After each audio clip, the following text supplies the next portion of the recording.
हरे जय कृष्ण हरे जय राम कृष्ण हरे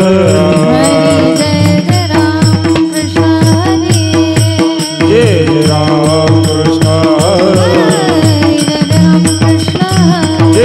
राम कृष्ण जय राम कृष्ण जय राम कृष्ण जय राम कृष्ण जय राम कृष्ण जय राम कृष्ण जय राम कृष्ण जय राम कृष्ण जय राम कृष्ण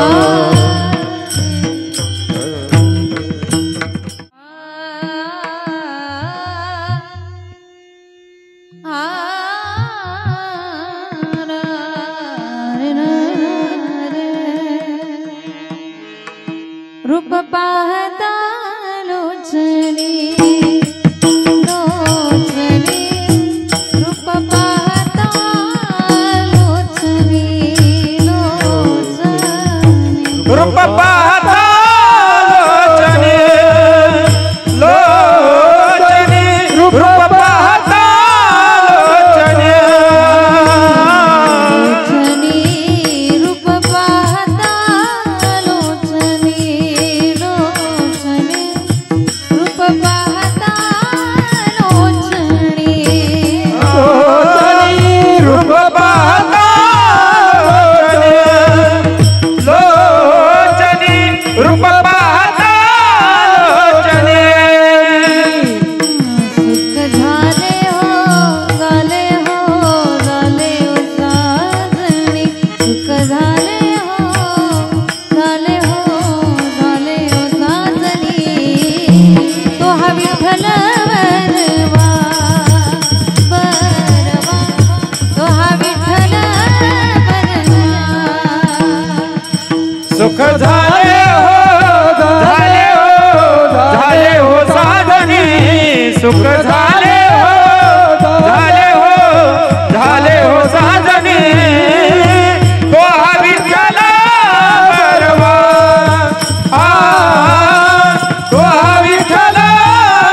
देवीवरा तो विठ्ठला बरवा तो माधवा बरवा हरी जय जय राम कृष्ण जय जय राम कृष्ण जय जय राम कृष्ण जय जय राम कृष्ण जय जय राम कृष्ण हरी जय जय राम कृष्ण जय जय राम कृष्ण हरी जय जय राम जय जय राम कृष्ण हरे जय जय राम कृष्ण हरे जय जय राम कृष्ण हरे जय जय राम जय जय जय राम पुराचे हिता लेकुराचे हिता लेकुराचे हिता लेकुराचे हिता वाहे माऊलीचे चित्त वाही माऊलीचे चित्त वाहे माऊलीचे चित्त वाहे माऊलीचे चित्त वाहे माऊलीचे चित्त वाहे माऊलीचे चित्त ऐसी कळवळाची जाते ऐसे कळवायाची जाते कळवळाची जाते ऐसे कळवायाची जाते करीला भावीण प्रीती करीला भावीण प्रीती करेला भावेन प्रीती करेला भावेन प्रीती करेला भावेन प्रीती करेला भावेन प्रीती पोटी भार वाहे आपोटे बार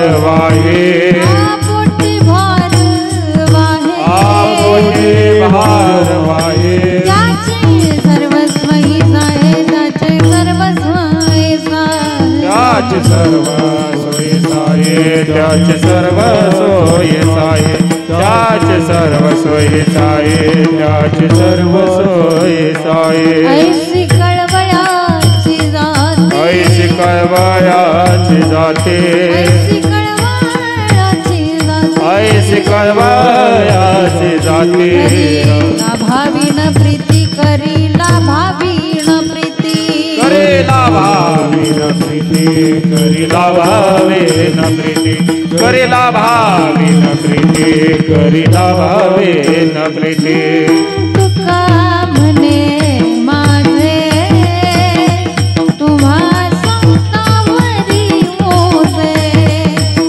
ऐसी कळवळाची जाते करीला भावीण प्रीती तुका म्हणे माझे तुम्हा संतावरी मोसे ऐशी कळवायाची जाते करीला भावेन प्रीती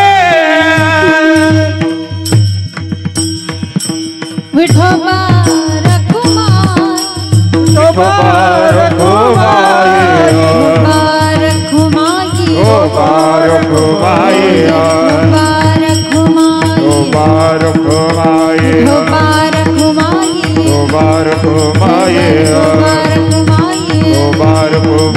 शोभार खुबाई शोभार खुबाई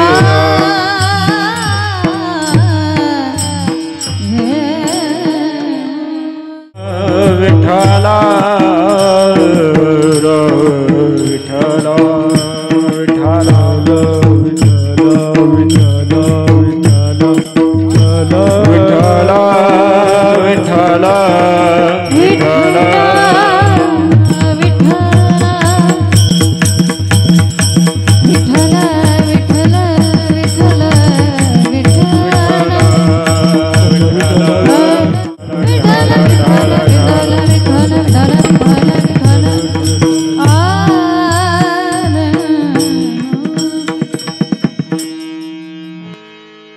लेकुराचे हित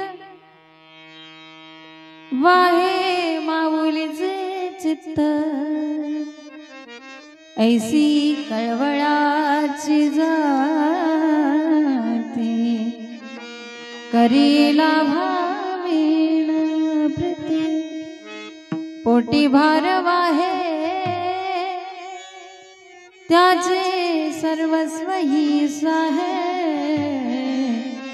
ऐसी कळवळाची जाती करीला भावेन प्रीती तुका म्हणे माझे तुम्हा संतावरी ओझे ऐसे कळवळाची जाती करीला भावेन प्रीती महायोग पीठ तटे भीमरत्या वरम पुंडली काय दातुं मुनींद्रैः समागत तिष्ठन्तमानन्द कन्दं परब्रह्मलिंगं भजे प्रथम नमन दुसरे चरण संतांची त्याच्या कृपादाने कथेचा विस्तार बाबाजी सद्गुरु दास तुका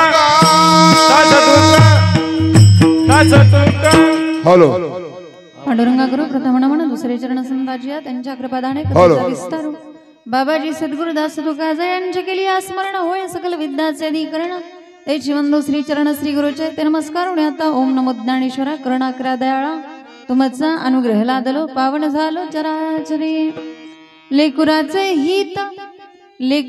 हित वाहे माऊलीचे चित्त ऐसी कळवळ्याची जाती करी लाभावीण प्रीती विठ्ठला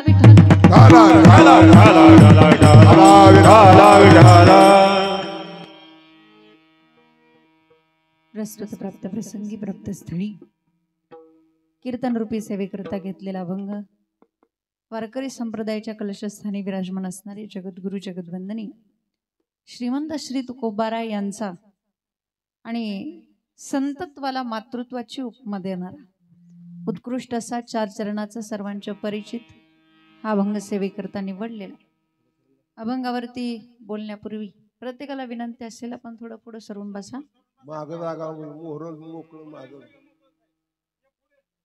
पुढं काय तुम्हाला माईक देतोय काय आम्ही म्हणायला काय या पुढं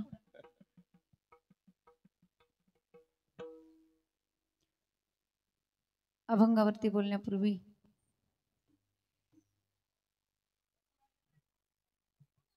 छोटासा परिहार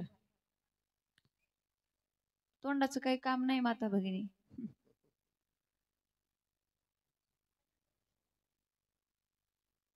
झालं असलं तुमचं तर बोलू का मी झालं का गप्पा परत मारा मावशी कीर्तन झाल्या गप्पा मारा विठाला विठाला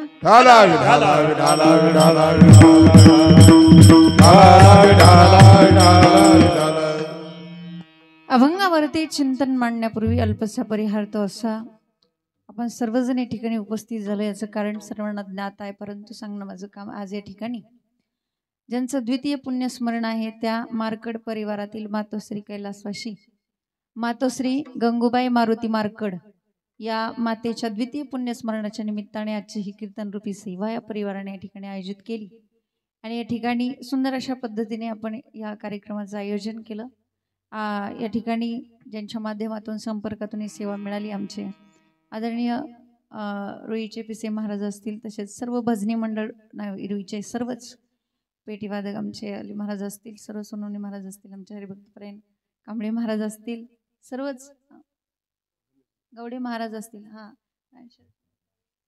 गवडे महाराज असतील त्यानंतर सर्व आदरणीय सोनवणे महाराजच का मोरे महाराज त्यानंतर आदरणीय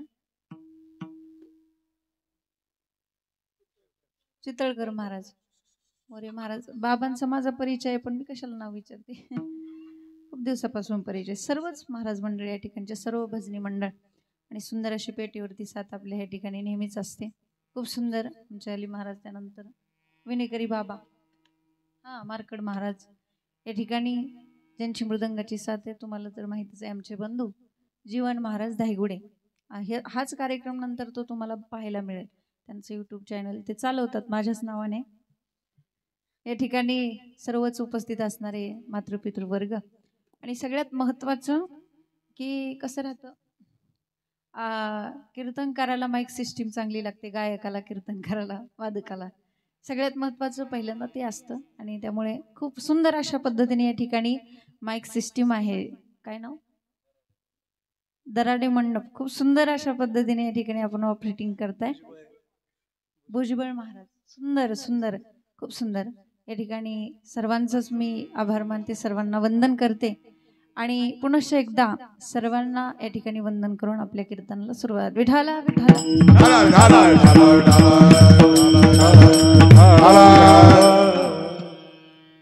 आजचं हे द्वितीय पुण्यस्मरण आहे.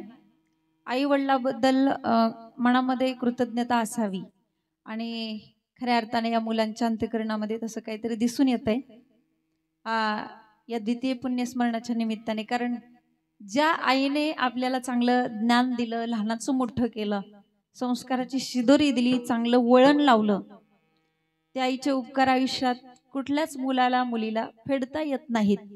आणि ती आई मुला मुलींच्या जीवनामधून जिने आपल्याला जन्म दिला, ती आई आपल्या आयुष्यातून असं अचानक निघून जाणं, दुःख होणं स्वाभाविक आहे, लक्षात घ्या. आणि आई एवढं प्रेम कोणी करू शकत नाही. त्या मातेचे एवढे उपकार आहेत आपल्यावरती की तिच्या चरणावर मस्तक ठेवून आपण आपला प्राण जरी सोडला तरी ते उपकार कधीच कोणाला फेडता येत नाहीत. काय द्यावे त्याशी व्हावे उतराई. आणि खऱ्या अर्थाने या परिवाराने या परिवाराच्या अंतःकरणामध्ये त्यांच्या आईविषयी असणारं जे प्रेम आहे, खऱ्या अर्थाने आईने दिलेले विचार संस्कार आहेत, ते कायमस्वरूपी असेच अखंडतेने अंतःकरणात राहण्यासाठी खऱ्या अर्थाने हे एक प्रतीक आहे. म्हणून या ठिकाणी याच निमित्ताने एक आपल्या मातेच्या या पुण्यस्मरणाच्या निमित्ताने काहीतरी नामस्मरण झालं पाहिजे असा विचार त्यांच्या अंतःकरणामध्ये यावा आणि त्यातून असं काहीतरी नामस्मरण घडतं. कारण कीर्तन कोणाच्याही घरी होत नसतं की ज्या घरामध्ये काहीतरी संस्कार आहेत किंवा काहीतरी पुण्य शिल्लक आहे, अशाच घरामध्ये कीर्तन भजन होत असतं. म्हणून या परिवाराला सुद्धा कौतुक करावं तेवढं या परिवाराचं कमी.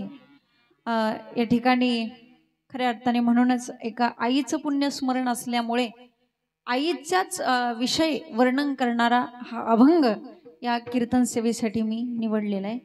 लेकुराचे हित वाहे माऊलीचे चित्त, की आई नेमकं कसं प्रेम करते आणि आईच्या प्रेमाचं आणि बाकीच्यांच्या प्रेमामध्ये किती फरक आहे. जे निरपेक्ष प्रेम करते, ज्याच्या प्रेमामध्ये कुठल्याही प्रकारचा स्वार्थ नाही, कुठल्या प्रकारची अपेक्षा नाही, असं प्रेम करणारं जगामध्ये केवळ एकच नातं, ऐसी कळवळ्याची जाती. करीला भाविन प्रीती, ती आई नेमकं करते काय? पोटी भार वाही त्याचे सर्वस्वहीच आहे. 9 महिने 9 दिवस तिने आपल्याला उदरामध्ये ठेवलं, जन्म दिला, लहानाचं मोठं केलं. म्हणून ज्या पद्धतीने आईवरती लेकराचं ओझं असतं ना, महाराज म्हणतात आमचं सगळ्या समाजाचं, आमचं सगळ्यांचं ओझं तुम्हा संतांवरती आहे. तुम्ही आमचे मायबाप आहात. तुका म्हणे माझे तुम्हा संतावरी ओझे. जसं की आई एखाद्या लेकरावर प्रेम करते, तसं संतांनी आमच्यावर प्रेम करावं. ऐसी कळवळाची जाती करीला भाविन प्रीती. का? कारण आई जीवनामध्ये संपूर्ण आयुष्य लेकरांसाठी वाहून टाकते. जिच्या अंतःकरणामध्ये फक्त लेकराच्या हिताची काळजी असते. मुलाचं कल्याण झालं पाहिजे, मुलाचं हित झालं पाहिजे, मुलाचं चांगलं झालं पाहिजे. लेकुराचे हित वाहे माऊलीचे चित्त. म्हणून अशा पद्धतीने हा अभंगाचा अर्थ थोडक्यात तुमच्या समोर मांडलेला आहे. अभंगावरती आणखी आपल्याला भरपूर विस्तार करायचा आहे, पण महत्वाचं म्हणजे या अभंगामध्ये तुकोबाराय संतत्वाला मातृत्वाची उपमा देत आहेत. आपण जर विचार केला तर संतत्व हे खूप मोठं आहे आणि मातृत्व हे खूप छोटं आहे, लहान आहे. तसं पाहिलं तर संतत्वाला मातृत्वाची उपमा शोभतच नाही. पण विचार जर केला तर या जगाच्या पाठीवर आई एवढं प्रेम करणारं दुसरं कुठलं नातं पण नाही, दुसरा कुठला या जगामध्ये दृष्टांत पण नाही. म्हणून त्या आईची उपमा महाराज संतांना देतात. लक्षात घ्या, संतत्व मोठं आहे. अनुरेणुया थोकडा तुका आकाशा एवढा. आकाशा एवढा असं मी तर एक वाक्य माफी मागून बोलेल, अधिकार नसतानाही. आकाशा एवढा नाही तर आकाश सुद्धा जे संतांपुढं ठेंगणं पडेल एवढं संतत्व मोठं आहे, महान आहे. म्हणून त्या संतत्वाला मातृत्वाची उपमा का दिली? कारण नाही या जगामध्ये आई एवढं प्रेम कोणी करू शकणार नाही. सबसे बडी है माँ पगले सबसे बड़ी है माँ से बढ़कर कोई नहीं रे, माँ से बढ़कर कोई नहीं रे, देती है दुआ, देती है दुआ। पगले सबसे बड़ी है माँ, पगले सबसे बड़ी है माँ, पगले। कोण करू शकतं आई एवढं प्रेम? म्हणून जगातलं सगळ्यात मोठं नातं, जगातलं सगळ्यात श्रेष्ठ नातं ते म्हणजे आई वडिलांचं नातं आहे. आणि हे पुण्यस्मरण म्हणजे काय? तर त्या माता पित्यांच्या उपकारातून उतराई होण्यासाठी केलेला एक छोटासा प्रयत्न आहे, अंशतः हा प्रयत्न आहे. लक्षात घ्या, ज्यांना आईबाप कळाले ना त्यांना देव कळाला, पण ज्यांना आईबापच नाहीत कळत त्यांना देव कळणं कठीण आहे. ज्यांना वाटतं की देवाने माझ्यावरती प्रसन्न व्हावं त्याने अगोदर स्वतःच्या आईवडिलांना प्रसन्न करायला शिका, देव तुमच्यावरती आपोआप प्रसन्न होईल. कदाचित देव प्रसन्न झाल्यानंतर गेलेले मायबाप पुन्हा मिळतीलच का नाही याच्यात कुठेतरी शंका आहे. देव प्रसन्न झाल्यानंतर गेलेले मायबाप पुन्हा मिळतील का? मिळतील का? नाही मिळणार. पण आई वडिलांना प्रसन्न करा, देव तुमच्यावर आपोआप प्रसन्न होईल. आई वडिलांना प्रसन्न करण्यासाठी फार काही लागत नाही. म्हातारपणामध्ये व्यवस्थित बोलणं, म्हातारपणामध्ये गोड बोलणं हेच खरं आई वडिलाचं म्हातारपणातलं टॉनिक असतं. आणि ते जर तुम्हाला त्यांना देता येत नसेल तर तुमचा काय उपयोग आहे? का माता पितरे धडन बोली संसारी, अरे विश्वची आदरे मूर्खू जाईसा. माऊली म्हणतात की काही मुलं अशी असतात की ते संसारामध्ये धड आईवडिलांना बोलतही नाही, धड न बोली संसारी. मग जी मुलं स्वतःच्या आईवडिलांना धड बोलू शकत नसतील, प्रेमाने बोलू शकत नसतील, तर संपूर्ण विश्व जरी त्यांचा आदर करत असेल तरी तो मूर्खू जाईसा. विठ्ठल विठ्ठल.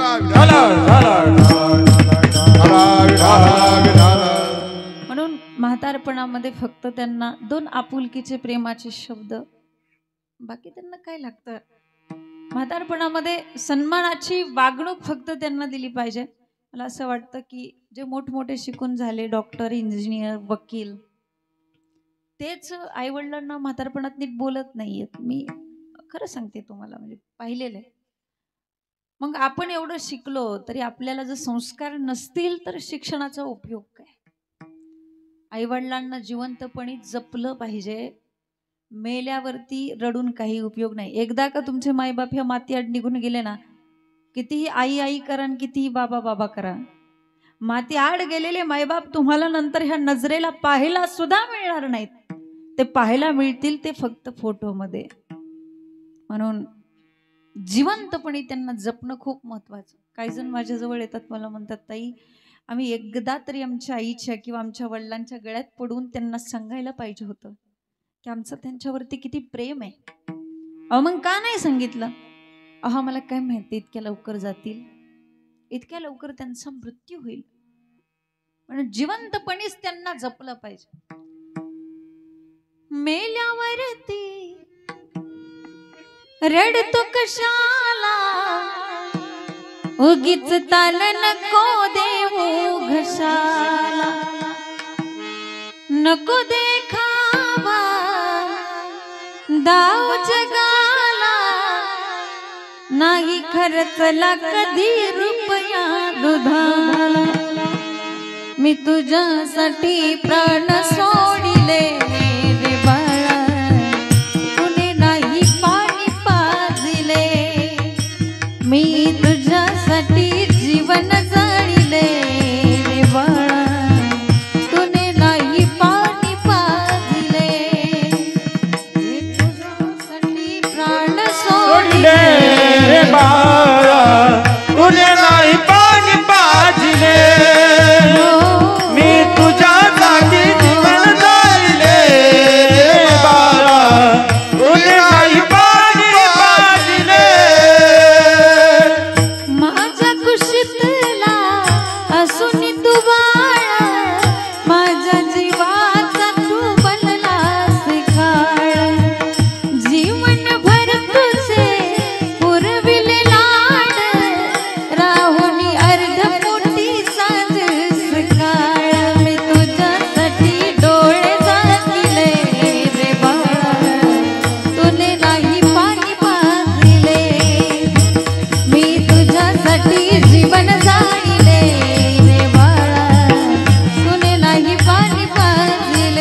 माती आड निघून गेले ना, किती आई आई करा आणि कितीही बाबा बाबा करा, माती आड गेलेले आई बाप ह्या नजरेला पाहायला मिळणार नाहीत. आणि मी सांगेल, ज्याच्या जीवनातली आई गेली ना, त्याच्या जीवनात त्याच्यावरती खरं प्रेम करणारं कोणीतरी गेलं.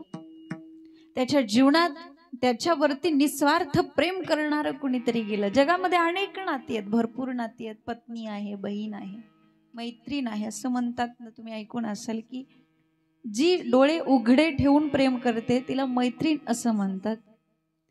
जी डोळे झाकून प्रेम करते तिला प्रेयसी असं म्हणतात. जी डोळे वटारूनच पण प्रेम करते तिला पत्नी असं म्हणतात. पण डोळे मिटेपर्यंत जी प्रेम करते तिला आई असं म्हणतात. लक्षात. म्हणून जगामध्ये फक्त एवढंच एक नातं आहे. आणि मी तुम्हाला सांगेल, आज जगामध्ये, आज कलियुगामध्ये अजून पण ज्यांचे माईबाप जिवंत आहेत, त्याच्यासारखा श्रीमंत आणि त्याच्यासारखा मोठा माणूस या जगामध्ये कोणताच नाही. कोणाला तुम्ही श्रीमंत म्हणता? एका कवितेमध्ये फार सुंदर वर्णन आलेलं आहे. स्वामी तिन्ही जगाचा आई विना भिकारी, आई म्हणून कोणी आईस हाक मारी, ती हाक ऐकानी,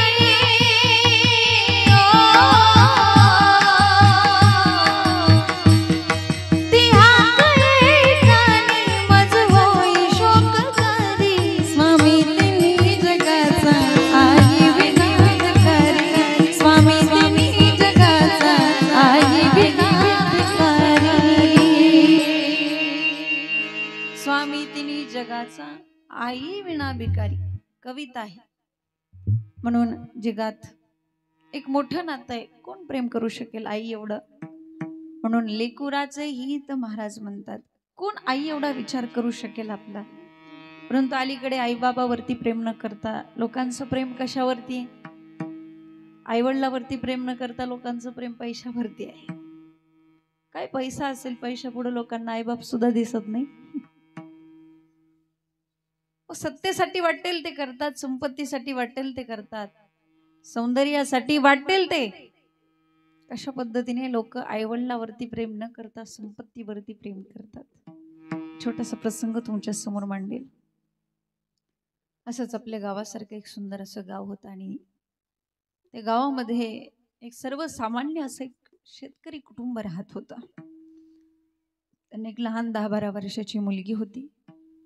तिला लहानाचं मोठं करायचं, तिला तिच्या पायावरती उभं करायचं, तिचं सुंदर असं भवितव्य घडवायचं, या विचारामध्ये ते पती पत्नी आपलं आयुष्य जगत होते. रोज सकाळी उठावं, घरातली कामं आवरावीत, शेतातल्या कामाला निघून जावं, असा त्यांचा रोजचा दिनक्रम नित्यक्रम असायचा. एके दिवशी आई सकाळी लवकर उठली, घरातली कामं आवरली, लेकराचा आंघोळ, डबा, दप्तर, बॅग सगळं भरलं, मुलगी शाळेमध्ये गेली आणि हे दोघे जण पती पत्नी शेतात काम करण्यासाठी निघून गेले. शेतात काम करण्यासाठी निघून गेलेले हे जोडपं, 10:30 वाजता गेलेले हे जोडपं 12 वाजले तरी शेतात कष्टच करत होतं. 12च्या 12:30च्या 1 वाजले तरी पण रानामध्ये कष्ट करत होते. का? फक्त आपल्या लेकराच्या चांगल्या दिवसासाठी. बस 1 वाजले, 1च्या 1:30च्या 2 झाले, सूर्य माध्यान्नावरती आला, बायको नवऱ्यापाशी गेली, आहो आल्यापासून काम करताय, कुठेतरी बसा, 2 घास खा. बायकोने विचार नवऱ्या समोर मांडला. ठीक आहे, हातातलं काम सोडलं आणि दोघे जण पती पत्नी एका झाडाखाली एका त्या ठिकाणी जेवण करण्यासाठी बसले. जेवण करण्यासाठी बसले, भाकरी पाणी अगदी जवळ घेतलं, पण मुखात, मला वाटतं त्यापेक्षा कीर्तन जास्त महत्वाचं असेल, पण मुखात भाकरीचा घास घालणार तेवढ्यात कुठून तरी एक सर्प आला आणि त्या आईच्या बोटाला सर्पदंश झाला. एका नवऱ्याने जवळून पाहिलं की ज्या पत्नीने आपल्या सोबत जिने सप्तपदी चालली होती, जिने आपल्या आनंदात आनंद मांडला, जिने आपल्या दुःखात दुःख मांडलं, सर्वस्व मांडलं, अशी आपली पत्नी, आपली अर्धांगिनी आपल्याला सोडून जाते की काय, असा विचार त्या नवऱ्याच्या मनात. एका चिमुकल्या लेकराची आई त्या लेकराला सोडून जाते की काय असा विचार त्या बापाच्या मनात आणि त्या क्षणी त्या आईने या जगाचा निरोप घेतला. जग सोडलं आईने. त्यांना तिथून उचललं, घरी आणण्यात आलं. पण ज्यावेळेस घरी आणलं होतं ना त्यावेळेस एका नवऱ्याच्या बायकोला घरी आणलंच नव्हतं. महाराज घरी आणला होता फक्त त्या बायकोचा देह. एका चिमुकल्या लेकराच्या आईला घरी आणलंच नव्हतं. घरी आणला होता फक्त त्या आईचा देह. त्यांना घरी आणलं, अंगणामध्ये झोपवलं आणि अंगणामध्ये झोपवल्यानंतर 3च्या 3:30 3:30च्या 4 वाजले. 4 वाजेपर्यंत सगळे पाहुणे रावळे जमा झाले. 4च्या 4:30 4:30च्या 5 वाजले आणि 5 वाजता ह्या लेकराची शाळा सुटली. मुलगी शाळा सुटल्यानंतर घराच्या दिशेने पळतच निघाली. पण ज्यावेळेस येऊन पाहिलं एवढी सगळी गर्दी, गाड्या, मनामध्ये विचार आला की आपण आपल्याच घरी आलोय का? आजूबाजूला पाहिलं, अरे आपण तर आपल्याच घरी आलोय. ती मुलगी आत गर्दीमध्ये गेली, आत गर्दीमध्ये शिरली आणि सगळ्यांच्या मध्यभागी तिने पाहिलं तर काय, सगळ्यांच्या अग्रगण्य स्थानी तिनं तिच्या आईला झोपवलेलं पाहिलं. ती लहान मुलगी ना, समज मुलगी, आणि त्यावेळेस आईला झोपवलेलं पाहिलं त्या मुलीने. आणि मुलीने हातातला दप्तर, डबा, बॅग सगळं बाजूला फेकून दिलं आणि आईला हाक मारली, आई आई, अगं उठ ना, अजून तू झोपलीस? आई, आई मी शाळेतून आली. आई अजून तू झोपलीस? उठ ना. बघ ना आपले काका किती लांबून आलेले आहेत, आपले मामा किती लांबून आलेले आहेत. आई अजून तू झोपलीस? आई उठ ना. पण शांत निपचित पडलेली आई मात्र त्या लेकराला बोलायला तयार नव्हती. का? कारण त्या आईने केव्हाच या जगाचा निरोप घेतला होता. ती मुलगी आईच्या जवळ येते, आईचा हात हातात घेते, आईच्या तोंडावरून हात फिरवते, आई माझ्याकडे बघ ना ग, आई माझ्याशी बोल ना. पण आई मात्र लेकराकडे पाहायला सुद्धा तयार नव्हती, कारण त्या आईने केव्हाच हे जग सोडलं होतं. अगदी उशाला बसलेले तिचे बाबा, ज्यांच्या डोळ्यातून खळखळखळ अश्रूच्या धारा वाहतायत, उठले, आपल्या मुलीला जवळ घेतलं, कवटाळून सांगितलं, बाळ तुझी आई आता तुझ्याशी कधीच बोलू शकणार नाही, ती माझ्याशीही कधीच बोलू शकणार नाही बाळा. का? कारण तुझी आई देवाच्या घरी गेलेली. सत्य सांगून टाकलं. त्यांचा अंत्यविधी कार्यक्रम वगैरे सगळं आटोपलं आणि लहानपणीच कोणीतरी सांगितलं होतं की देव म्हणे वरती राहतो आकाशात, आणि हे प्रत्यक्ष मी अनुभवलं होतं. हळूहळू परिस्थिती बदलल्याने आपल्या हिंदू धर्म संस्कृतीप्रमाणे नागपंचमीचा सण अगदी महिना 15 दिवसाच्याच अंतरावरती आला होता. नागपंचमीच्या दिवशी प्रत्येकाच्या घरी पुरणपोळीचा स्वयंपाक होता. मुलांच्या अंगावरती नवीन कपडे होती, कोणाच्या घरामध्ये झोका होता, कोणाच्या घराच्या बाहेर झोका होता. पण या घरात मात्र पुरणपोळीचा स्वयंपाक नव्हता, नवीन कपडे नव्हती, अंगणामध्ये झोका नव्हता, घरामध्ये पतंग नव्हता. काही मुलं जवळच्याच एका लिंबाच्या झाडाला बांधलेल्या झोक्यावरती झोका खेळत होती, काही मुलं पतंग उडवत होती. पण हे लेकरू मात्र सकाळ उठल्यापासून आपल्या घरा शेजारी पडलेल्या एका मोठ्या दगडावरती बसून रडत होतं, अश्रू ढाळत होतं. का? कारण प्रत्येक क्षणाला आईची आठवण येत होती, आई आठवत होती. आणि लहानपणीच कोणीतरी सांगितलं होतं की देव म्हणे वरती राहतो, आकाशात राहतो. त्या मुलीने त्या पतंगाकडे पाहिलं, आकाशामध्ये उडणाऱ्या, आणि त्या पतंगाला ती मुलगी म्हणू लागली, पतंगा अरे तू चाललायस ना वरती आकाशामध्ये, अगदी गगनाला भिडायला, मग माझा निरोप माझ्या आईपर्यंत तू पोहोचवशील, माझा एवढा निरोप तू माझ्या आईला सांगशील. ती मुलगी पतंगाशी आपलं मनोगत व्यक्त करू लागली, पतंगा रे पतंगा उडून कोथांबला, पतंगा रे पतंगा उडून कोथांबला, पतंगा रे पतंगा उडून कोथांबला, पतंगा रे पतंगा उडून कोथांबला.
आई माझी देवा घरी निरोप तिला सांगणं. ती मुलगी पतंगाशी बोलायला लागली, पतंगाशी आपलं मनोगत व्यक्त करायला लागली. माझं सांगण्याचं तात्पर्य असं आहे की आज आई वडिलांचं महत्व त्यांना आहे ज्यांचे आईबाप ह्या विश्वात नाही आहेत त्यांना. म्हणून आई वडिलाची किंमत करा कधी, जोपर्यंत आपले आई वडील आपल्या जवळ आहेत. मी सांगितलं मग अशीच, आई वडील गेल्यानंतर रडून काही फायदा नाही. आहेत तोपर्यंत त्यांच्या समोर प्रेम व्यक्त केलं पाहिजे. आपलं वडील आहेत तोपर्यंतच त्यांना मिठी मारून घेतली पाहिजे. लक्षात घ्या, हे जिवंत असताना कळालं पाहिजे, मेल्यावरती नाही.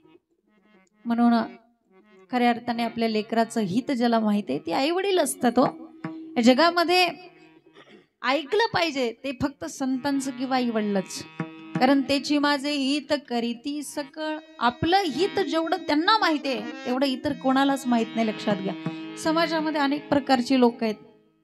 एक वर्ग असा आहे ज्याला स्वतःचं हित करता येत नाही, दुसऱ्याचं हित होऊ देत नाही. दुसरा वर्ग असा आहे स्वतःच्या हितासाठी दुसऱ्याचं नुकसान झालं तरी चालेल. तिसरा वर्ग असा आहे स्वतःचं हित करतो, दुसऱ्याचं हित करतो. आणि चौथा वर्ग असा आहे जो केवळ दुसऱ्याच्या हितासाठीच या ठिकाणी येतो, तो वर्ग संतांचा आहे. एकमेव येथे उपकारासाठी आले घर जा वैकुंठ. पहिला वर्ग तुम्हाला सांगितला की जो स्वतःचं हित करत नाही, दुसऱ्याचं हित होऊ देत नाही. म्हणजे माऊली म्हणतात, आपण अंगे जळे आणि नागवी जगाचे डोळे, पतंग जैसा सळे दीपाचेनी. रात्री दिव्याच्या भोवती पतंग नावाचा कीटक जसा गिरट्या घालतो आणि त्यावरती झडप घालून तो स्वतःही जळून भस्म होतो आणि दुसऱ्यालाही अंधकार करतो, त्या पद्धतीने काही लोक आहेत. स्वतःचं हित करत नाही, दुसऱ्याचं हित होऊ देत नाही. दोन शेजारी असतात आणि त्यांची एकमेकाशी अशी चढाओढ लागलेली असती. एकाने एक मजली बांधला की हा 2 मजली बांधायचा, एकाने एक गाडी घेतली की हा 4 व्हीलर घ्यायचा, हा 2 गाड्या घ्यायचा. अशी त्यांच्यात चढाओढ लागलेली होती. आणि एके दिवशी एक शेजारी भगवान शंकराच्या मंदिरामध्ये तपश्चर्या करण्यासाठी गेला आणि दुसऱ्या दिवशी त्याचा शेजारी त्यानं पाहिला, अरे आपला शेजारी शंकराची तपश्चर्या करण्याकरता गेलाय, मग आपण पण गेलं पाहिजे. गेला, त्याच्या शेजारी जाऊन बसला तपश्चर्या करत. आणि शंकर हे भोळं दैवत आहे. थोड्याच दिवसात प्रसन्न झालं, भगवान शंकर प्रसन्न झालं आणि त्या पहिल्या शेजाऱ्याकडे आले, अरे प्रसन्न झाले, काय पाहिजे माग. तेव्हा त्याने बघितलं तर आपला शेजारी, त्याने विचार केला मी जरी एकपट मागितलं तर हा दुप्पट मागणारच आहे. म्हणून तो म्हटला, देवा तुम्ही त्याला काय पाहिजे ते द्या पहिल्यांदा, नंतर मी मागतो. देव त्याच्याकडे गेले, त्याला म्हटले काय पाहिजे माग. त्याने विचार केला मी जरी एकपट मागितलं तर हा दुप्पटच मागणार आहे. मग तो म्हटला की देवा तुमची उपासना करण्याकरता पहिल्यांदा कोण बसलं होतं, त्याला द्या, नंतर मी मागतो. आता मात्र देव म्हणले तुम्हाला काय पाहिजे ते मागा, नाही तर माझा मी जातो. तेव्हा पहिला म्हटला ठीक आहे देवा मागतो. हे बघा माझ्याकडे सगळं इस्टेट प्रॉपर्टी सगळं काय आहे, फक्त मला एक द्या, माझा एक डोळा, एक हात आणि एक पाय गळून पडू द्या. देव तथास्तु म्हटले आणि दुसऱ्याकडे गेले. दुसऱ्याला म्हटले बोल आता तुला काय पाहिजे. दुसरा मनामध्ये विचार करतो पहिल्याने किती लाख मागितले काय माहित. दुसरा म्हणतो देवा पहिल्याला जेवढं दिलं त्याच्यापेक्षा दुप्पट मला द्या. म्हणजे आता तुम्हाला कळलं, दोन्ही डोळे, दोन्ही हात आणि दोन्ही पाय गेले. जे स्वतःचं हित करत नाही दुसऱ्याचं हित होऊ देत नाही. विठाला विठाला.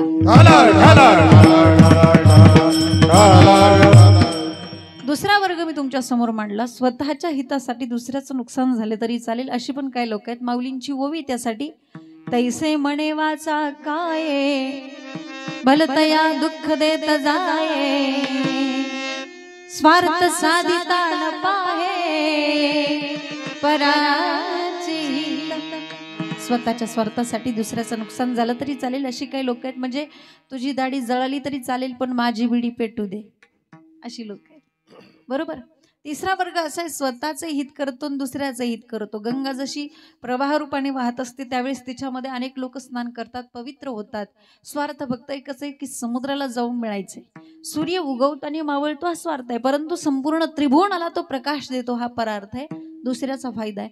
आणि समाजामध्ये चौथा वर्ग फक्त एकमेव असाच एक वर्ग आहे जो केवळ दुसऱ्याच्या हितासाठी या ठिकाणी येतो आणि तो वर्ग आहे संतांचा. मी वैकुंठवासी आलो याची कारणासी, बोलिले जे ऋषी साच भावे वर्ताया, साच भावे वर्ताया, झाड संतांचे मार्ग आडदारी भरले, झाड संतांचे मार्ग आडदारी भरले. सगळ्याच्या हितासाठी या ठिकाणी येतो. हा एकमेव वर्ग संतांचा आहे. उजळा वयालो वाटा खरा खोटा निवाडा. या जगामध्ये काय खरं काय खोटं हे सांगण्यासाठी आले. आमच्या संतांनाच माहित हो काय खरं आणि काय खोटं. आपल्याला नाही कळत. आणि आपल्याला जर कळालं असतं काय खरं काय खोटं तर खोट्या संसारासाठी आपण रडत बसलो असतो का? खऱ्या देवासाठी रडलो असतो आपण नाही का? भगवंतासाठी कोण रडतं? आणि जो भगवंतासाठी रडतो तो भाग्यवानच समजावा. महाराज सांगतात की बाबांनो, हे संपूर्ण जग खोट आहे. हा संसार खोटा आहे. लटिका व्यवहार सर्व हा संसार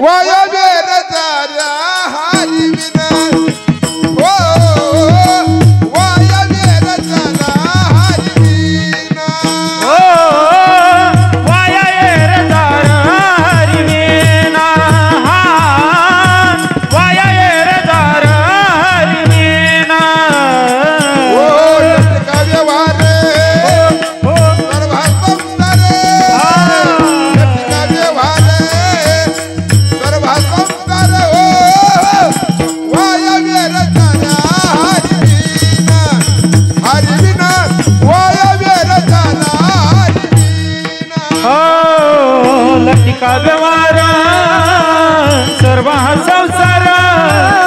लटिका व्यवहार सर्व हा संसार. वाया येर तार हरिवेला हरिवेला वाया येर तार हरिवेला हरिवेला. लटिका व्यवहार सर्व हा संसार वाया एर धार हरिवीर. संतांनी आम्हाला सांगितलं हे संपूर्ण जग खोट आहे. पण या जगामध्ये सत्य फक्त काय? सत्य साच खरे नाम विठोबाचे बरे. किंवा सत्य तू सत्य तू सत्य तू विठ्ठला. या जगामध्ये सत्य फक्त भगवंत आहे. या जगामध्ये सत्य फक्त ईश्वर आहे. ईश्वर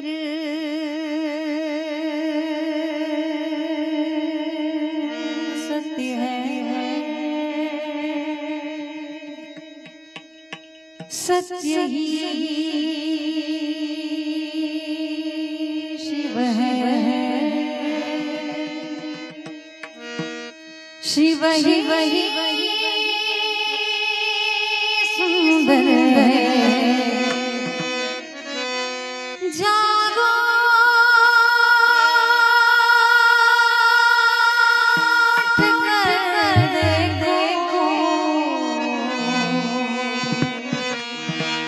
जीवन जो तुझा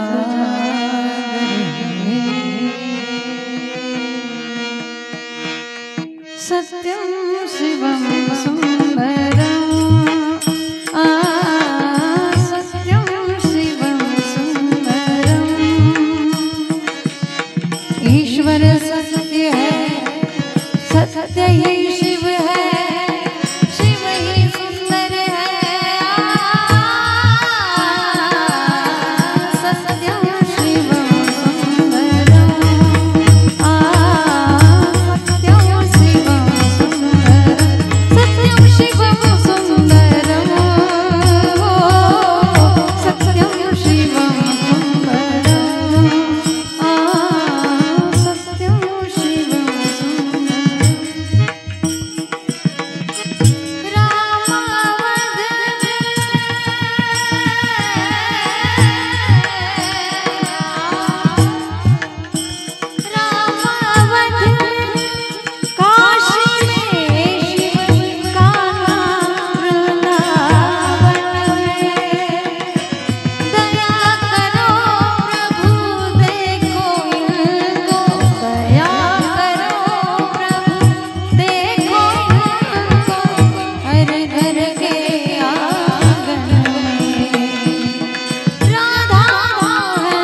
सत्य फक्त भगवंत आहे आणि असत्याची जाणीव करून देणारे संत आहेत. पण जीवनामध्ये संत ज्या पद्धतीने समाजाला सांगतात तीच पद्धत आईची आहे.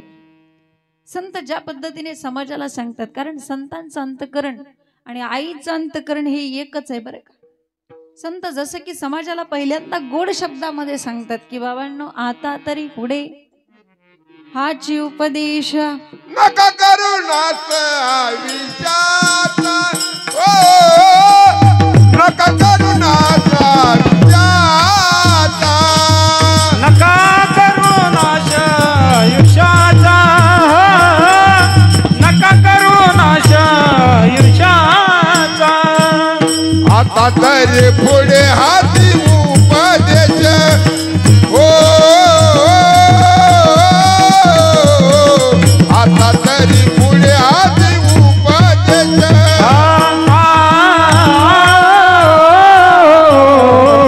आता तरी पुढे आज उपदेश,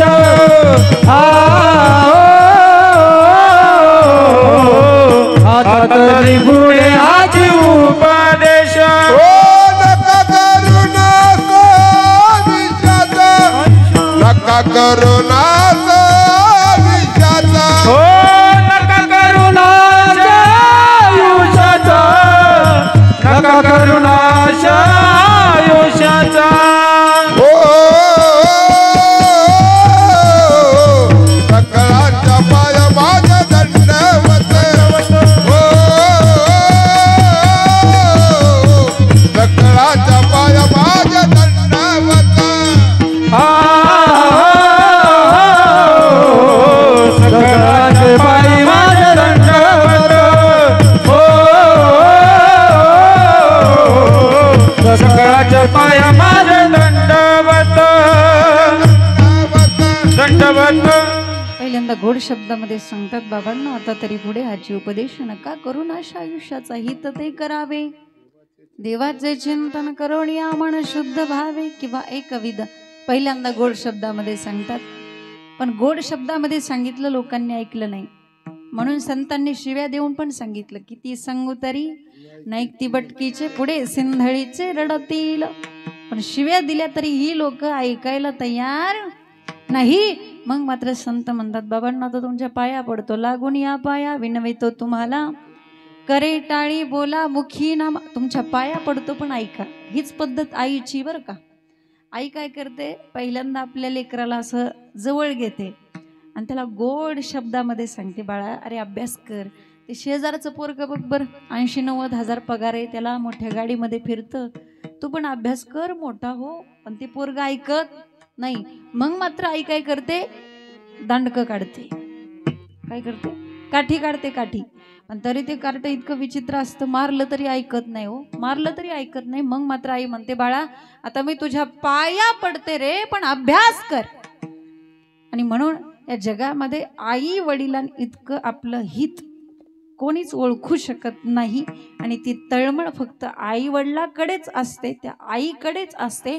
महाराज अभंगाच्या प्रथम चरणात लेकुराचे हित, लेकुराचे हित, लेकुराचे हित, लेकुराचे हित, लेकुराचे हित, लेकुराचे हित, लेकुराचे हित, लेकुराचे हित, लेकुरा हित, लेकुराचे हित, लेकुराचे हित, लेकुराचे हित, लेकुराचे हित, लेकुराचे हित, लेकुराचे हित, लेकुराचे हित. वाहे मावोलीचे चित्त, वाहे मावोलीचे चित्त, ऐसी कवयाची जाती, ऐसी कवयाची जाती.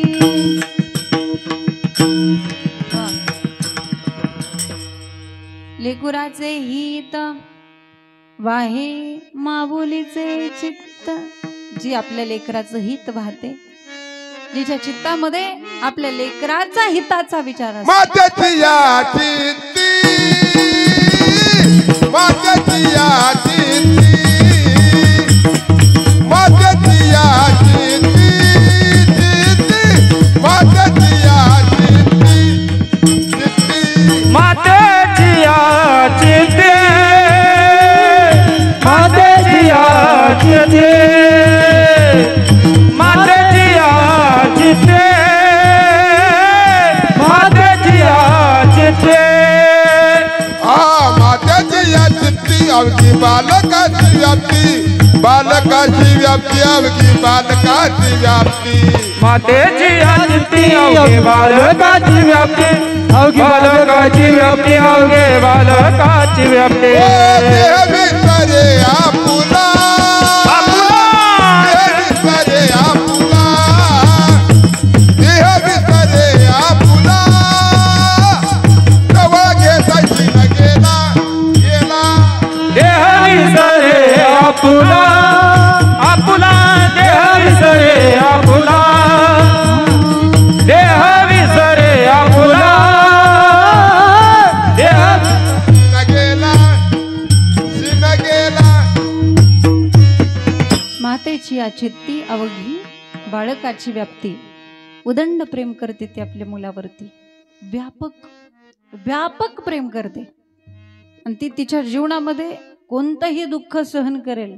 ती फक्त एक दुःख सहन करू शकत नाही, आणि ते दुःख म्हणजे तिच्या आधी तिचा पुत्र जाणं, तिच्या आधी तिचा मुलगा जाणं. बस एवढं दुःख ती सहन करू शकत नाही. बाकी ती कितीही टोकाचं दुःख सहन करेल. आणि म्हणून तर ना, ज्यावेळेस 9 महिने 9 दिवस भरलेले असतात, अखेर बाळंतपणाची वेळ जवळ आलेली असते, तिला अनंत यातना वेदना होत असतात.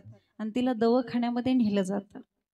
दवाखान्यामध्ये नेल्यानंतर त्या बाईच्या नवऱ्याकडे, म्हणजे त्या होणाऱ्या बाळाच्या बापाकडे, ते डॉक्टर पळत पळतच येतात आणि सांगतात, हे बघा परिस्थिती अतिशय कठीण आहे, कारण बाळाच्या गळ्याला नाळीचे वेडे पडलेले आहेत. एकतर तुमचं बाळ जगू शकतं, अन्यथा तुमची बायको. तुम्हाला काय हवंय? बापाने लगेच पेपरावरती सही केली आणि सांगितलं की डॉक्टर साहेब, पोरग मेलं तरी चालेल, पण बायको पाहिजे. हे बापाचं वृत्त झालं.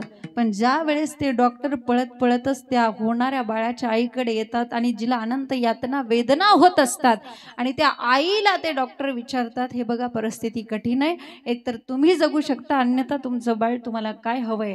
तेवढ्या त्रासामध्ये सुद्धा तिने सांगावं, डॉक्टर साहेब मी मेले तरी चालेल डॉक्टर साहेब, पण माझं बाळ जगलं पाहिजे. का? कारण ती सहन करू शकत नाही तिच्या आधी तिचा पुत्र जाणं, ती सहन करू शकत नाही तिच्या आधी तिचा मुलगा जाणं. ज्यावेळेस एखाद्या मुलाची आई मरण पावते, त्यावेळेस तो मुलगा त्या प्रेतापुढे बसून धाय मोकलून रडत असतो.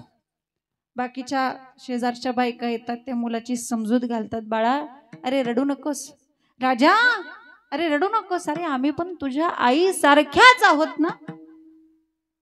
इथं तर बोलताना त्या चुकतात ना. आई सारख्याच असं म्हणणं वेगळं, आणि प्रत्यक्षात आईच होणं वेगळं. आई ती आईच असते जीवनामध्ये, लक्षात घ्या. आणि आईची जागा दुसरं कोणीच घेऊ शकत नाही. आईच्या प्रेमाची सर दुसऱ्या कुठल्याच नात्याला येऊ शकत नाही. किती जवळचं नातं आहे ते आईचं आणि लेकराचं. जन्म दिला आईने मला, उपकार हा मोठा झाला. जन्म दिला आईने मला, उपकार हा मोठा झाला. ठेचला माझ्या पायाला, पाणी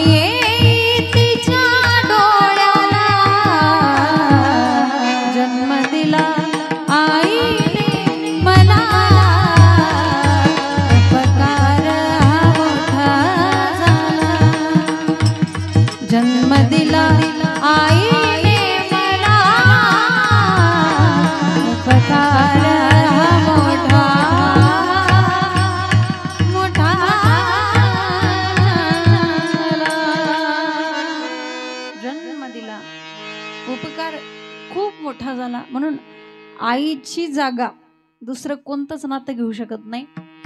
एक जण माझ्याकडे आले आणि मला म्हटले, ताई आईच्या आणि बायकोच्या प्रेमामध्ये काहीच फरक नसतो. म्हटलं हा काय म्हटले? म्हटले आईच्या आणि बायकोच्या प्रेमामध्ये काहीच फरक नसतो. म्हटलं कसं काय? ते म्हटले, पूर्वी माझी आई मला आंघोळ घालायची, आता माझी बायको पण मला आंघोळ घालते. म्हटलं पूर्वी माझी आई मला जेवण वाढायची, आता माझी बायको सुद्धा मला जेवण वाढते. म्हटलं आईच्या आणि बायकोच्या नात्यामध्ये काहीही फरक नाही.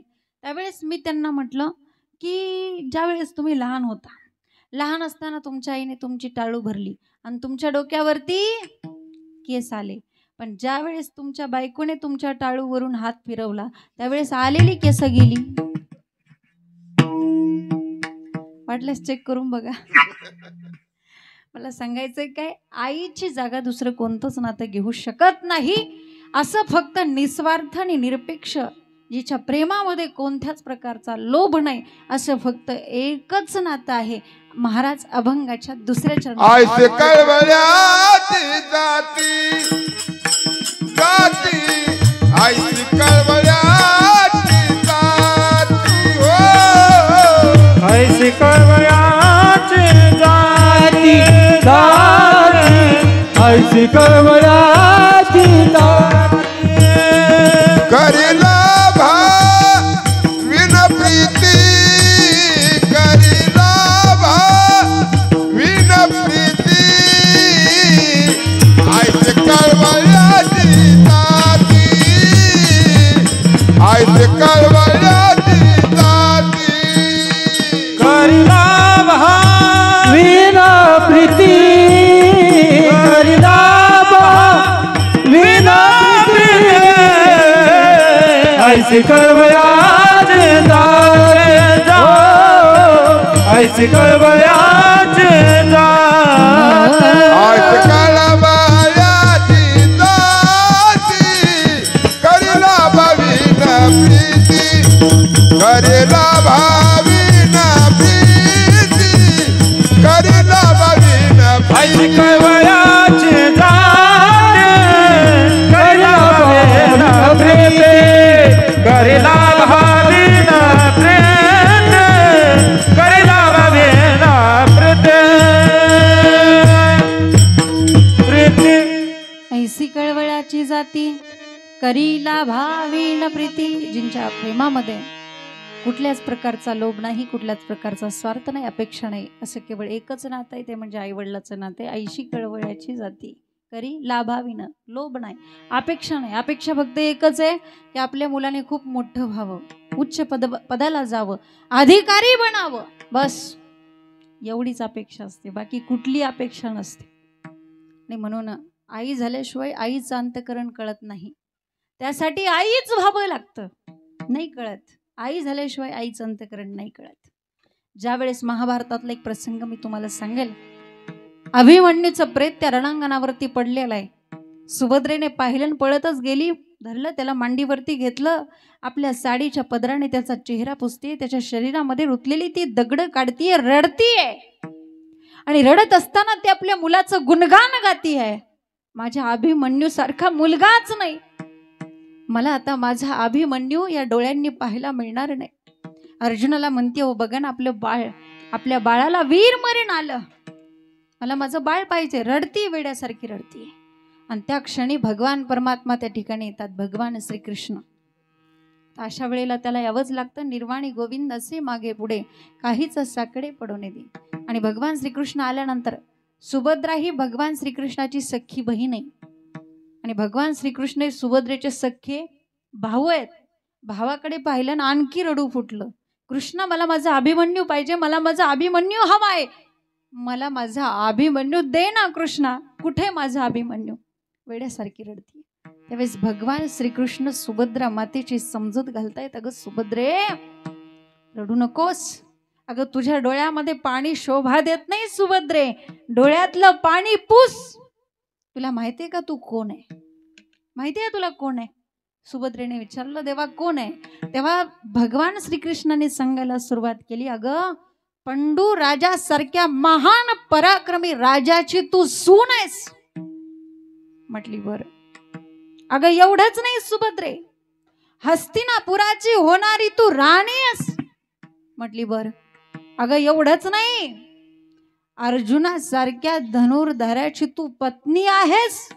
म्हटली बर. अगं एवढंच नाही सुभद्रे, कर्तुम अकर्तुम अन्यथा कर्तुम शक्ती ज्याच्याकडे, अशा अखिल कोट ब्रह्मांड नायक भगवान श्रीकृष्ण परमात्म्याची तू सख्खी बहीण आहेस सुभद्रे. डोळ्यातलं पाणी पुस.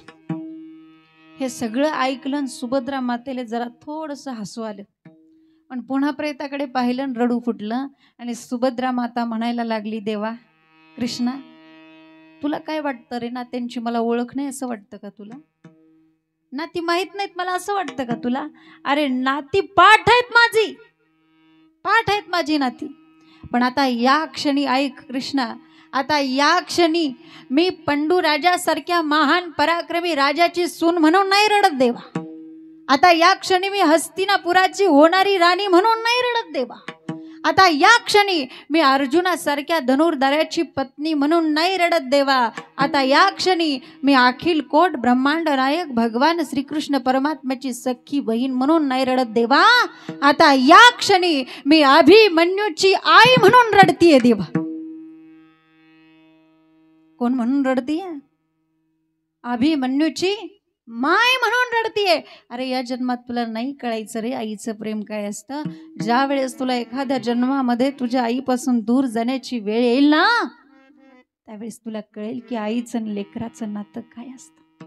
मी सांगितलं आई झाल्याशिवाय आईचं अंतःकरण कळत नाही. आणि ज्या आईने मुलाला जन्म देण्यासाठी अनेक प्रकारची व्रत वैकल्य करावी, नवस करावे, उपास तापास करावे, मुलासाठी सुरक्षित अंतर राखून ठेवावं आणि मुलाला जन्म द्यावा. 9 महिने 9 दिवस मुलाला पोटामध्ये ठेवलं.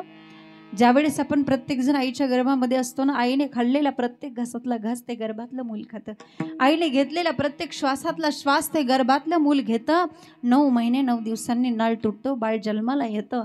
बाळ या जगामध्ये येतं आणि बाळ जन्माला आल्यानंतर आमच्या घरातल्या आजीबाई काय करतात? काय करतात आजी? त्याला टाळू भरतात, त्याची त्याला नावधू घालतात. हे फक्त तुम्हाला जमतं, आम्हाला नाही जमत.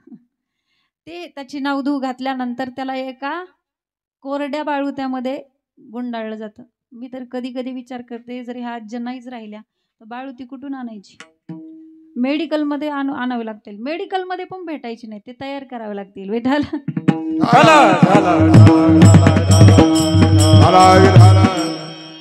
त्याला एका कोरड्या बाळुत्यामध्ये गुंडाळून त्याला त्याच्या कुणाकडे दिलं जातं? आईकडे दिलं जातं. आईकडे कशासाठी मला सांगा? जेव्हा ते बाळ या जगामध्ये येतं त्यावेळेस त्या बाळाला या जगातलं कोणतं तरी अन्न चालतं का? श्रीखंड चालतो का? गुलाबजामुन चालतं? नाही चालत. आणि ज्या वेळेस त्या बाळाला या जगातलं कोणतंच अन्न चालत नाही त्यावेळेस ती आई त्या बाळाला आपल्या उराशी कवटाळते आणि सर्वांगातलं दूध त्याला पाजते. जेव्हा रक्ताचे 2 थेंब खर्च होतात तेव्हा कुठेतरी दुधाचा 1 थेंब तयार होतो. ज्या आईने आपल्याला रक्ताचं दूध करून पाजलं त्या आईचे उपकार कधी फिटतील का?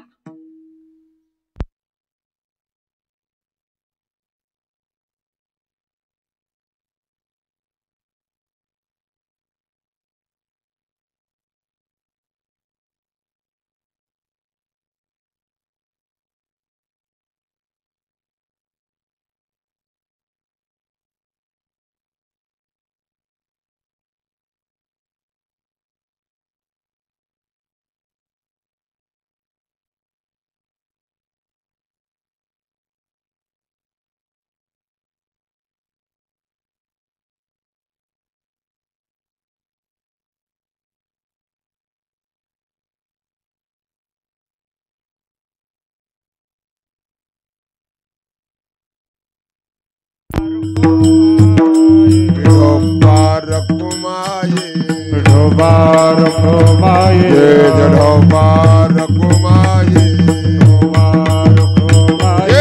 ढोबार कुमाये ढोबार कुमाये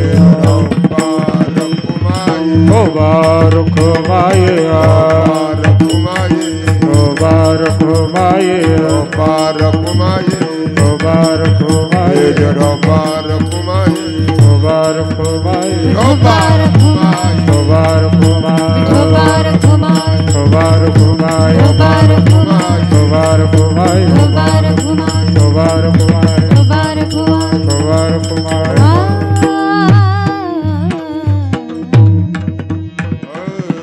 लेगुराचे हित वाहे माऊलीचे चित्त ऐसी कळवळ्याची जाती करीला भावीन प्रीती. ज्या आईने आपल्याला रक्ताचं दूध करून पाजलं त्या आईचे उपकार कधी फेडता येणार नाहीत. इथं आलेल्या प्रत्येकाला मला एक प्रश्न विचारायचा आहे. प्रत्येकाला तुम्हाला माझा एक प्रश्न आहे की तुम्ही तुमच्या आईला असे किती करोडो रुपये दिल्यानंतर तुमच्या आईने पाजलेल्या दुधाची किंमत होईल? किती करोडो रुपये दिल्यानंतर? असे अनंत अनंत करोडो रुपये जरी दिले तरी तुमच्या आईने पाजलेल्या दुधाची किंमत कधीच तुम्हाला चुकवता येणार नाही. म्हणून निदान कमीत कमी त्या आईच्या दुधाचे उपकार तरी ठेवा. निदान त्या दुधाचे उपकार तरी विसरू नका. तू विसरू नको लडीवाळा आईचा लळा जिवाळा. तू विसरू नको लडीवाळा आईचा लळा जिवाळा. उपकार दुधाचे बाळा, उपकार दुधाचे बाळा. तू विसरू नको लडीवाळा.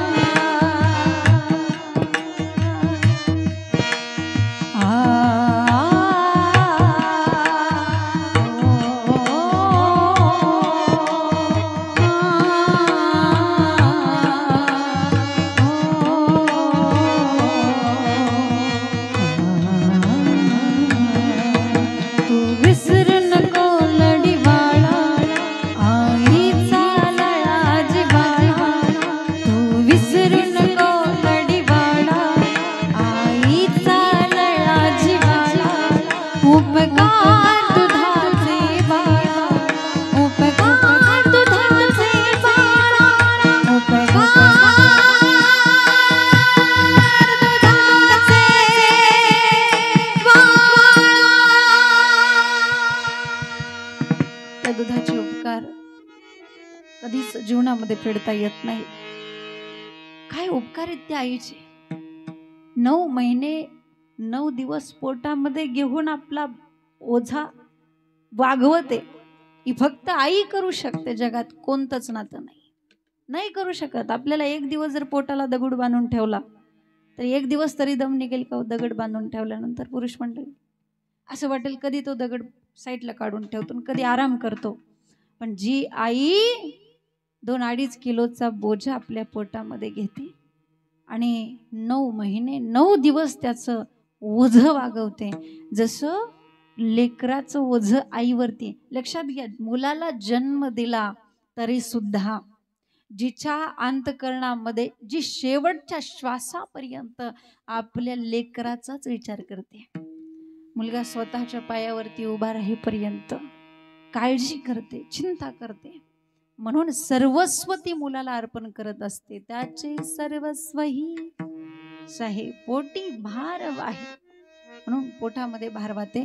महाराज म्हणतात ज्या पद्धतीने लेकराचं ओझं आईवरती आहे बघा, ओझं आईकडे पण आहे आणि ओझं संतांकडे पण आहे.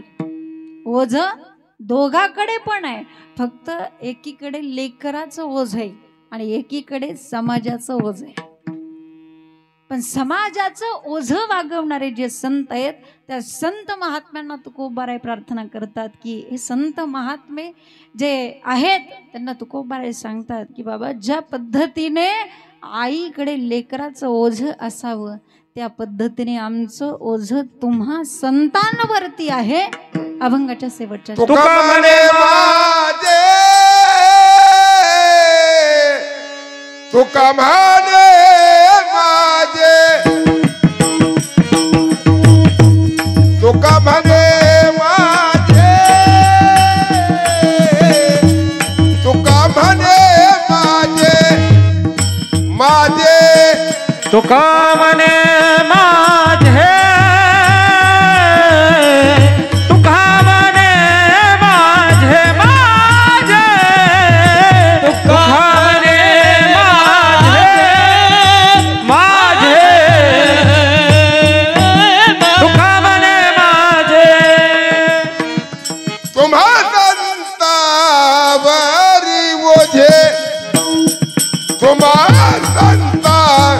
वारी ओझे ओझे ऐसे कळवल्याची जाती ऐसे कळवल्याची जाती ऐसे कळवल्याची जाती जाती ऐसे कळवल्याची जाती तुम्हा संतावरी ओझे तुम्हा संतावरी ओझे ऐसी कळवळाची जाते ऐसी कळवळाची जाते ऐसी कळवळाची जाते ऐसी कळवळाची जाते करीला भाविन प्रीती करीला भाविन प्रीती आ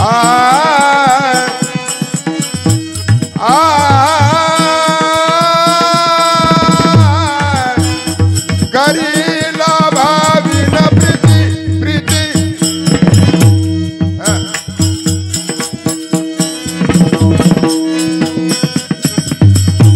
करीला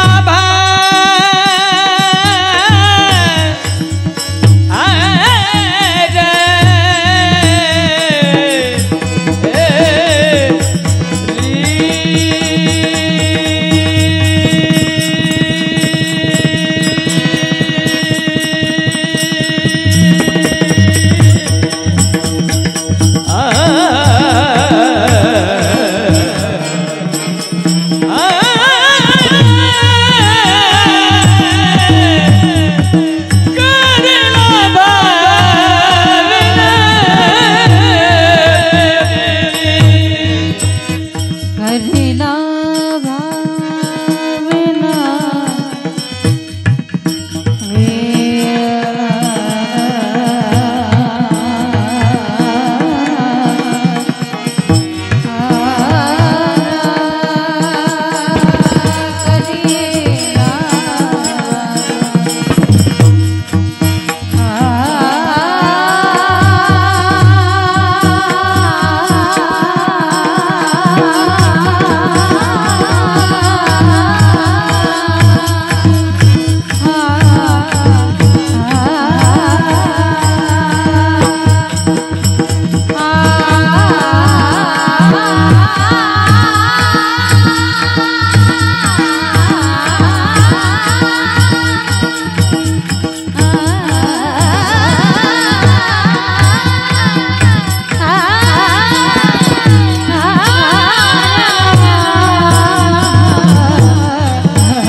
करीला भाविन प्रीती हा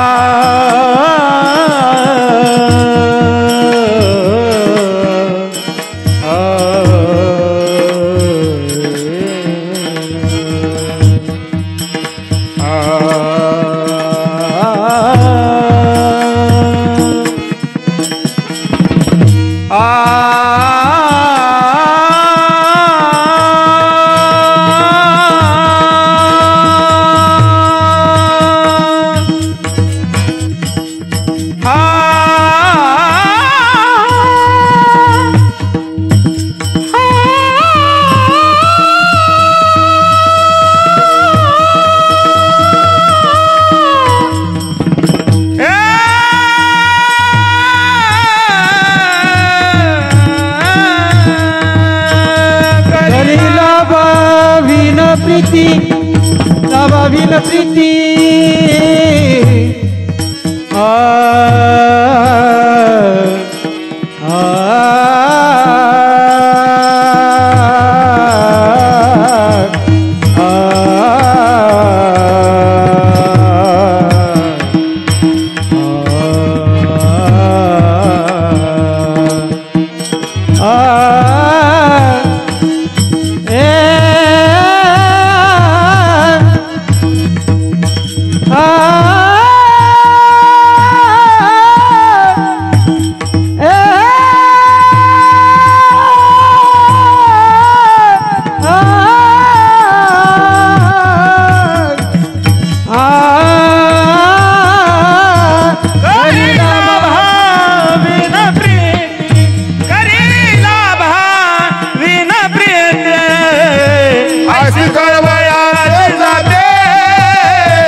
ऐशी कळवयाची जाते ऐशी कळवयाची ज्ञानेश्वर माऊली ज्ञानराज माऊली तुकाराम ज्ञानेश्वर माऊली ज्ञानराज माऊली ज्ञानेश्वर माऊली ज्ञानराज माऊली ज्ञानेश्वर माऊली ज्ञानराज माऊली लेगुराचे हित वाहे माऊलीचे चित्त ऐसी कळवळाची जाती करीला भाविन प्रीती पोटी भारवा आहे त्याचे सर्वस्व हिसाय तुका मने माझे तुम्हा संतावरी वजे या वगनावरती अल्पशा वेळेमध्ये चारही चरणाचा थोडक्यात भावार्थ मांडण्याचा प्रयत्न केला. बोलण्याच्या ओघातून जर एखादा चुकीचा शब्द गेला असेल तर माईच्या